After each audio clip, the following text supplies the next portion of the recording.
Hello all, this is Mrs. Lalithamani, Associate Professor from SNS College of Nursing. In this lecture series, we were learning about an interesting topic in the adult health nursing that will be like isolation precautions. Irrespective of it comes in the adult health nursing or not, we will be learning about this isolation precautions in whatever case it is. Either it might be in the pediatric health or it might be in the OBG or whatever it is. We will be concentrating on a basic precautionary measures. So coming on to the objectives of this session will be like, after the session is over, the students will be able to understand what are the knowledge, gain knowledge about the isolation precautions, able to understand the clinical implications and develop a positive attitude towards the practicing isolation precaution and apply it in their daily life practice in clinical area. So coming on to the definition of isolation practices, special precautionary measures precautionary measures, practices and procedures used in care of patients with contagious or communicable diseases. So it is a set of areas. So in the sense, what we can tell it is a set of combination of many factors like measures, practices and procedures taken to control the risk of transmission of infections. So why do we need this isolation precaution? So one thing is, we will be knowing that an infection is not a single one which can happen in an overnight. It can happen in overnight, but it go through the definitely undergoes a standardized step in overcoming or causing an infection. For example, there are some 6 areas where the infection or infectious agent has to undergo that might have completed.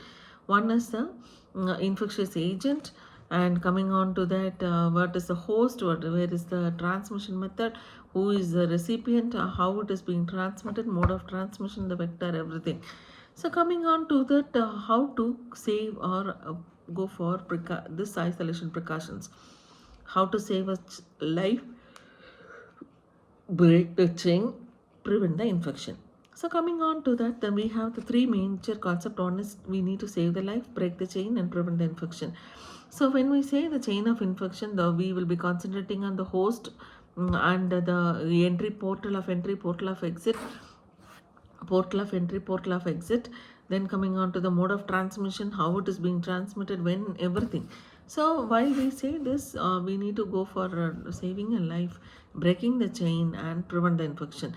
If the entry point, everything is being handled, so if the reservoir, where is the portal of entry, everything is there, we can prevent the infection. If the practices are being controlled, break the chain.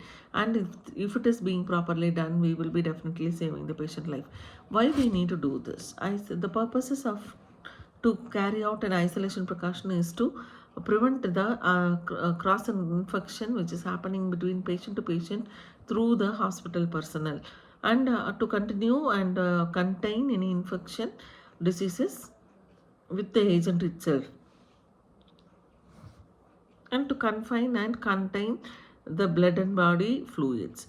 So the major purposes will be like, we need to control the infection from spreading through the hospital personnel, and to control any infection diseases, and also the blood and body fluid getting infected should be reduced.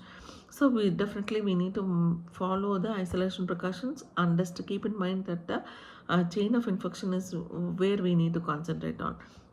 The basic principles in following isolation precautions will be like, wash hands prior to entering and exiting the rooms, and careful disposal of contaminated materials, knowledge of disease and mode of transmission, and protection of client and public during transport. In the sense, the transport in the sense, uh, how the patient is being transported, how the what is the mode of transportation, and the transmission has to be also concentrated. So coming on to the conclusion, the isolation precautions are set of measures or procedures or policies, and the steps taken to control the infection within one person, and to prevent, the purpose will be like to prevent the hospital acquired or patient to patient transmission using the hospital personnel, to maintain the body fluids and the blood include without any infections, and to contain the patients and to contain the infection in the patient itself. And coming on to the chain of infection, at all times we need to monitor whether we are breaking the chain of infection so that the patient can survive well. Thank you.